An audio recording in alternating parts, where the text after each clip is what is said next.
Друзья, конец для Вавилона был очень прискорбным. Читая Святую Библию, вы будете поражены.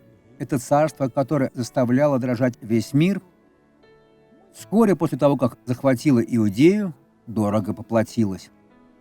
Иеремия 51, стих 30. Перестали сражаться сильные вавилонские. Все, они опустили руки. Сидят в укреплениях своих, истощилась сила их. Сделались как женщины. Война не место для женщин.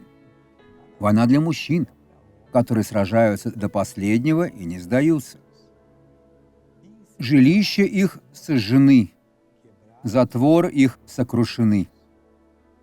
Прискорбно. Пусть такое никогда не случится с Церковью Христа. Помолимся.